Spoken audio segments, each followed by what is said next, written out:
Welcome to the quant lab. Quant lab में आपका स्वागत है। तो आज के वीडियो में हम लोग बात करने वाले हैं एक प्रॉफिटेबल स्ट्रैटेजी के बारे में जो कि बहुत ही सिंपल है। ये यूज करता है बोलिंजर बैंड्स और आरएसआई एंड रिलाई करता है एक मीन रिवर्टिंग स्ट्रैटेजी पे और डाइवर्जेंस के कॉन्सेप्ट्स पे। तो we will take a look at trading view. हम ट्रेडिंग व्यू के चार्ट्स देखेंगे, ट्रेडिंग व्यू में स्ट्रैटेजी को समझेंगे और इसके साथ ही इसका लाइव पाइथन कोड भी देखेंगे। तो अगर आपको ये स्ट्रैटेजी ट्रेडिंग व्यू में यूज करनी है तो आप ट्रेडिंग व्यू में यूज कर सकते हैं। अगर आपको पाइथन में करनी है, अगर आप इसमें और डेप्थ में चेंजेस करना चाहते हैं, अगर आप पैरामीटर्स को कंट्रोल करना चाहते हैं तो आप वो भी कर सकते हैं।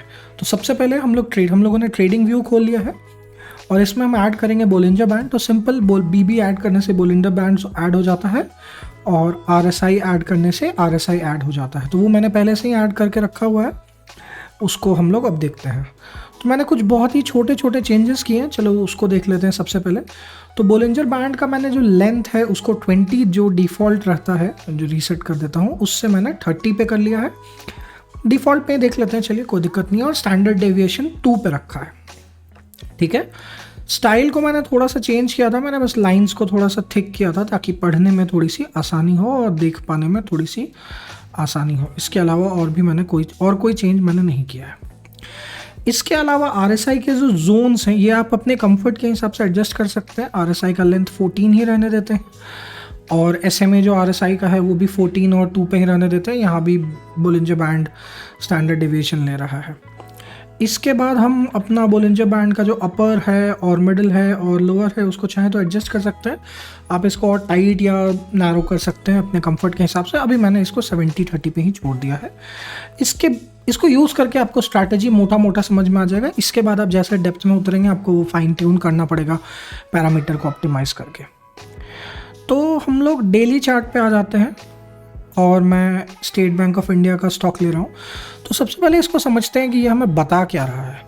जो बोलिंजर बैंड होता है वो एक बीच में एक लाइन लेता है जिसको हम मीन बोलते हैं या मूविंग एवरेज बोल सकते हैं, और ये प्राइस के साथ साथ चलता है।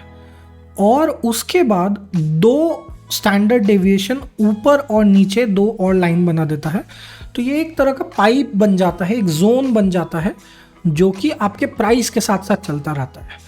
ये एक काफ़ी कॉमन स्ट्रैटेजी है कि बोलिंजर बैंड के नीचे अगर लोअर बैंड के नीचे अगर जा रहा है तो बाय करेंगे, ऊपर से जा रहा है तो सेल करेंगे। इस तरह की स्ट्रैटेजीज बहुत कॉमन है, हम उसी का एक वेरिएशन देखने जा रहे हैं। तो सबसे पहले यहाँ पे कहीं पे भी जूम कर लेते हैं, देखते हैं कि मैं क्या बोलने की कोशिश कर रहा था, फिर आरएसआई पे आएंगे। तो यहाँ पे देख सकते हैं कि बोलिंजर बैंड जो है का जो लोअर जोन है 2 से, आप इसको बोलिंजर बैंड को अगर आप कंफर्ट में चाहें तो और टाइट भी कर सकते हैं, 1.5 2.5 भी कर सकते हैं, लेकिन 2 नॉर्मल है।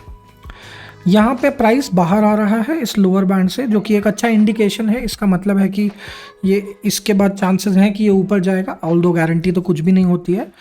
और ऊपर ये गया है, लेकिन इसके बाद जहाँ जहाँ ऊपर बाहर जाता है उसके बाद ये वापस भी आ जाता है, जो कि आपको दिख सकता है। लेकिन ये अपने आप में एक बहुत स्ट्रॉन्ग स्ट्रैटेजी नहीं हुई, राइट। एक दो और चीज़ें नोटिस करने की है बोलिंजर बैंड पे। पाइप का जो थिकनेस है और लेंथ है वो काफ़ी वेरी करता रहता है। तो अगर ट्रेंडिंग मार्केट है तो आप पाइप की जो थिकनेस है वो काफ़ी मोटी रहेगी, वो काफ़ी बड़ी रहेगी। तो अगर कहीं पे सडन फॉल दिखेगा, या तो देखते हैं अगर कहीं सडन फॉल हमें दिखता है तो जैसे यहाँ पे देखिए कि पाइप काफ़ी मोटा हो गया इस जोन में, लेकिन यहाँ पे उससे जस्ट पहले पतला था जहाँ पे मार्केट साइडवे काफ़ी एक ही इस प्राइस पॉइंट के आसपास मूव कर रहा था जब। तो ये वाला जो एरिया है यहाँ पे प्राइस पतला है, काफ़ी जोन कम है और यहाँ पे काफ़ी थिकनेस है। तो ये जो है ये रिलेटिवली एक तरीका है बोलिंजर बैंड को रीड करने का। इसके बाद अब हम आरएसआई पे आ जाते हैं। तो आरएसआई में क्या है, 70 और 30 हमने लिया है। तो स्ट्रैटेजी बहुत सिंपल है कि जब जब प्राइस लोअर बैंड के बाहर आ रहा है क्लोजिंग प्राइस और आरएसआई भी मेरा 30 के नीचे जा रहा है तो मैं बाय करूंगा। एक जनरल थॉट है ये, इसको अभी और परफेक्ट करना पड़ेगा क्योंकि कई बार फॉल्स इंडिकेशंस भी बन सकते हैं। जैसे यहाँ पे देखिए बाहर आ रहा है, यहाँ पे भी थोड़ा सा बाहर आया है, लेकिन ये बहुत स्ट्रॉन्ग आउटसाइड नहीं है। ऑल्दो इसका अगर यहाँ पे बाय करते तो पोजीशन अच्छी बन सकती थी, यहाँ पे ट्रेंड अच्छा ऊपर गया है। तो बेसिकली इसी को यूज़ करके हमें बाय और सेल स्ट्रैटेजीज डिटरमाइन करनी है। इसके बाद एक तो और कॉन्सेप्ट है जो कि समझने वाली है कि प्राइस टच करता है और फिर वापस आता है, तो उससे क्या होता है। तो डाइवर्जेंसेस जो होते हैं वो इस तरह से समझे जा सकते हैं कि एक बार यहाँ पे देखिए आप प्राइस बाहर गया, फिर कुछ दूर आगे चला, और ये रफली कब का, ये जनवरी का है, जब यहाँ पे अच्छे बाय सिग्नल आए हैं। इसके बाद ये कंटिन्यू हो सकता है, यहाँ पे बाहर गया, यहाँ पे पाइप थिन हुआ तो यहाँ पे सेल भी कर सकते हैं। लेकिन इसके बाद यहाँ पे देखिए, यहाँ पे फिर से एक बार बाहर आया है, ऑल्दो RSI टच नहीं किया है। तो जब इस तरह का कुछ सिनेरियो बनता है तो ये एक अच्छा इंडिकेशन होता है कि ये डाइवर्जेंस होने वाला है, मार्केट ब्रेकआउट दे सकता है इस सिनेरियो में। तो इसी को ब्रेकआउट बोलते हैं और इसको आपको स्टडी करना पड़ेगा, समझना पड़ेगा। तो जब जब ऐसा हुआ होगा, कई बार यहाँ पे देखिए, यहाँ पे RSI टच नहीं किया है, RSI जोन्स बस से बाहर नहीं गया है, लेकिन यहाँ पे प्राइस आया है, तो ये फॉल्स होगा, यहाँ पे बाय नहीं करेंगे। इसी तरह से सेल इसका उल्टा हो जाएगा, सेल में भी कुछ नहीं है, ऊपर जाइए, यहाँ पे देखिए, यहाँ पे जब इस चार्ट में जहाँ पे ग्रीन बनता जा रहा है, यहाँ पे 2-3 बार बना है, वहाँ पे आप सेल कर सकते हैं इस जोन में जाके, या फिर सेल पोजीशन ले सकते हैं, जो भी आप चाहें। तो इसके बाद ये डाउनवर्ड है। तो RSI एक काफ़ी पुराना इंडिकेटर है और इसको ये लगभग आई थिंक 1978 या आसपास इन्वेंट हुआ था। तो इन दोनों को यूज़ करके आप एक काफ़ी अच्छा सिंपल स्ट्रैटेजी बना सकते हैं। इसमें आप और वेरिएशंस ला सकते हैं, आप ये एक्सपेरिमेंट कर सकते हैं कि कौन सा लेंथ अच्छा है। जैसे 20 के बदले हम 30 कर सकते हैं, तो 30 डे पीरियड में थोड़ा सा ये बैंड का जो लेंथ है वो थोड़ा सा और ब्रॉड हो जाएगा और थोड़े डायरेक्शंस और क्लियर दिखने लगेंगे। इसके बाद आप RSI जोन्स को थोड़े से और छोटा कर सकते हैं। जैसे यहाँ पे 70 है, तो मैं इसको और थोड़ा टाइट, मतलब मैं और थोड़ी सी रिस्की स्ट्रैटेजी लूँगा, तो मैं जोन्स को स्क्वीज़ कर दूँगा, तो और भी जगह मुझे सिग्नल्स बढ़ने लगेंगे। लेकिन फिर हो सकता है फॉल्स सिग्नल ज़्यादा हो जाए, ऑब्वियसली, वो ऑब्वियस सी बात है। जैसे देखिए यहाँ कई बार होने लगा है। तो इस तरह से आप पैरामीटर्स को ट्विक करके आप फिगर आउट कर सकते हैं कि मेरा बोलिंजर बैंड और RSI बेस्ड स्ट्रैटेजी कितना अच्छा काम कर रहा है। इसमें अगर और चाहिए तो ATR कैलकुलेशंस भी इंक्लूड कर सकते हैं, उससे आपको स्टॉप लॉसेस कैलकुलेट करने में आसानी होगी, या सुपर ट्रेंड ऐड कर सकते हैं। अगर इसमें देखें सुपर ट्रेंड ऐड करके, तो सुपर ट्रेंड ऐड करें तो सुपर ट्रेंड भी अच्छा एक सिग्नल देता है बाय सेल का। ये वाला सुपर ट्रेंड नहीं, एक और सुपर ट्रेंड है जो बाय सेल लिख के देता है, हाँ शायद ये वाला।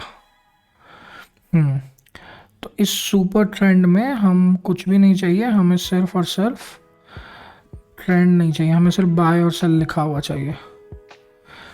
तो अगर हम देखें कि ये जो पॉइंट्स पे हम बात कर रहे थे, राइट, बाहर गया है, बाय यहाँ पे, बाय यहाँ पे बाय। ऑल्दो सुपर ट्रेंड्स ने बहुत कम सिग्नल जनरेट किया, आई थिंक 10,2 सुपर ट्रेंड है, 10,3 है, 10 ATR मल्टीप्लायर 2 कर लेते हैं, तो नंबर ऑफ सिग्नल्स बढ़ जाएंगे।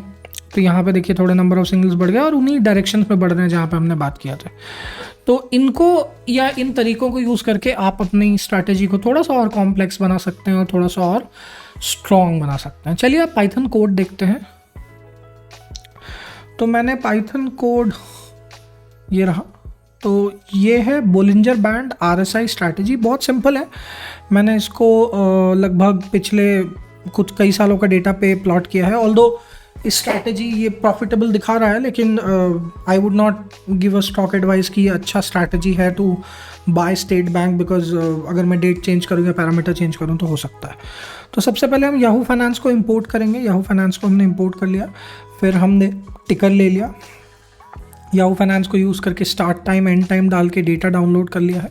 इसके बाद डेली डेटा हमने डाउनलोड कर लिया है। इसके बाद हम कुछ पीरियड्स डिफाइन कर रहे हैं, जैसे बोलिंजर बैंड्स के पैरामीटर क्या हैं। तो बोलिंजर बैंड का जो टाइम विंडो है और उसका जो स्टैंडर्ड डेविएशन है वो 2 है, RSI का 14 है, और ओवरबॉट और थ्रेशोल्ड, ओवरबॉट और ओवरसोल्ड थ्रेशोल्ड 65-25 रखा है, और मैंने प्राइस मीन रिवर्जन पैरामीटर्स जो है मेरे उसको 0.10 रखा है और डाइवर्जेंस को 0.5 रखा है। तो इसके बाद हम बोलिंजर बैंड्स कैलकुलेट करते हैं TA लाइब्रेरी को यूज़ करके। तो हमने अपर बैंड, मिडिल बैंड और लोअर बैंड ऐड किया है इसमें और डेटा फ्रेम में। उसके बाद हमने RSI कैलकुलेट किया है और RSI डाला है डेटा फ्रेम में, और हमने एक सिग्नल ले लिया 0 जो कि ट्रेडिंग सिग्नल को इनिशियलाइज करता है। इसके बाद हमने बस एक सिंपल सा लूप किया है, जितना भी डेटा है मेरे डेटा फ्रेम में हमने सबको देखा है, जहाँ जहाँ पे Bollinger band mean reversion calculate किया है। तो अगर मेरा क्लोजिंग प्राइस बड़ा है अपर बैंड से तो मैंने सेल सिग्नल जनरेट किया है, अगर मेरा क्लोजिंग प्राइस छोटा है लोअर बैंड से तो मैंने बाय सिग्नल जनरेट किया है। इसी तरह RSI से को यूज़ करके भी मैंने अगर मेरा RSI ओवरबॉट थ्रेशोल्ड से ज़्यादा है RSI वाला लेवल तो मैंने सेल सिग्नल लिया है, और ओवरसोल्ड थ्रेशोल्ड से जो कि 25 है उससे नीचे गया है तो मैंने बाय सिग्नल लिया है। इसके अलावा हमने 2-3 और कैलकुलेशंस की हैं जो मीन रिवर्जन और डाइवर्जेंस के अलाउंड है। अगर absolute value of the price और मिडिल बैंड को माइनस कर दें और मिडिल बैंड को डिवाइड कर दें तो ये एक प्राइस मीन रिवर्जन और मीन रिवर्जन थ्रेशोल्ड के लिए यूज़ हो सकता है। और इसमें भी मैंने इसी का उल्टा सिग्नल ले लिया और फिर मतलब मैं सिग्नल को रिवर्स कर रहा हूँ इसके बेसिस पे, अगर मैं मीन रिवर्जन सिग्नल थ्रेशोल्ड को।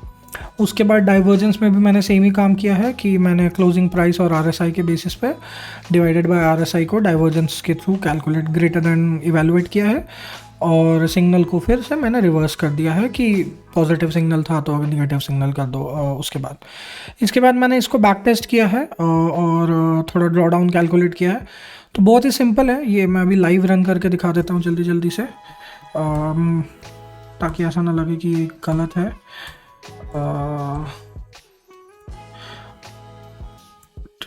तो ये टोटल रिटर्न 40% और मैक्सिमम ड्रॉडाउन 36% दिखा रहा है, जो कि ठीक है, काफ़ी अच्छा रिटर्न है ओवर दिस टाइम पीरियड। मतलब अब ये अगर मैं इसमें कुछ भी चेंज करूं तो मेरे हिसाब से ये लॉस मेकिंग स्ट्रैटेजी हो जाएगी। जैसे कि मैं डेटा अगर मैं चेंज करूं 2020 से तो मेरे हिसाब से काफ़ी फ़र्क पड़ना चाहिए। हाँ देखिए, ये तुरंत ही लॉस में आ गया ये स्ट्रैटेजी।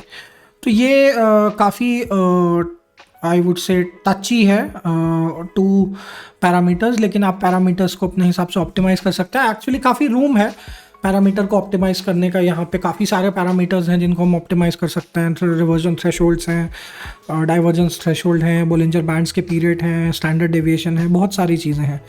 तो इस तरीके से आप एक अपनी सिंपल सी स्ट्रैटेजी को बना सकते हैं और कोड कर सकते हैं और एल्गो में डाल सकते हैं।